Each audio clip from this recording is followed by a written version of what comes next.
In the late 1800s, along Australia's southeast coast, people desperate for relief from rheumatism and arthritis tried one of the strangest treatments ever recorded. At the time, rheumatism wasn't well understood, and heat therapy was popular. Things like hot mud, steam baths, and sulfur springs were common treatments. But this new, cutting-edge treatment took things to an unimaginable level. It started in Eden, a whaling town on Twofold Bay. And according to reports, a local man, drunk, cold, and tired, crawled inside a whale carcass to sleep off his buzz. When he emerged hours later, his joint pain had miraculously vanished.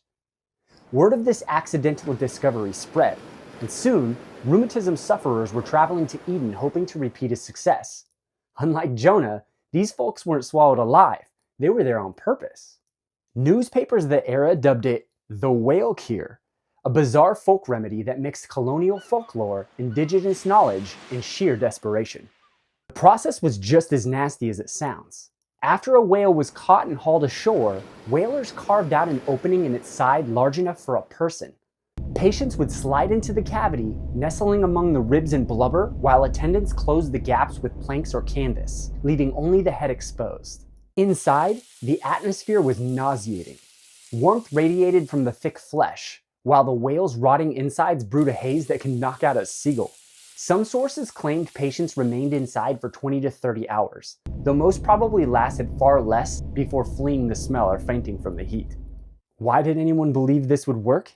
Well, at the time, rheumatism was poorly understood, and sweating out illness was a common medical idea. Mud baths, sulfur springs, and steam baths were popular therapies. A whale carcass followed the same principle: warmth and moisture, just on a far more disgusting scale. A few writers suggest the practice may have echoed Yuan traditions that used whale fat to soothe aches, though there's little evidence to suggest that indigenous healers encouraged people to spend a full day inside a rotting animal. Any benefit was almost certainly temporary.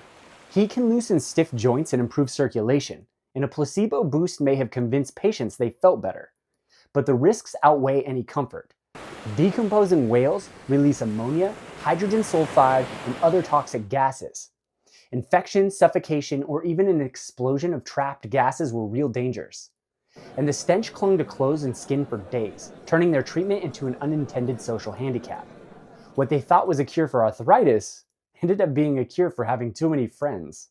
By the early 20th century, the whale cure had faded into obscurity. Hygiene standards rose, whale hunting declined, and more effective treatments for arthritis became available.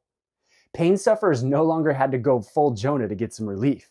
Today, the story survives in museum exhibits and odd history columns, a reminder of how far people will go to escape chronic pain. This is sick history.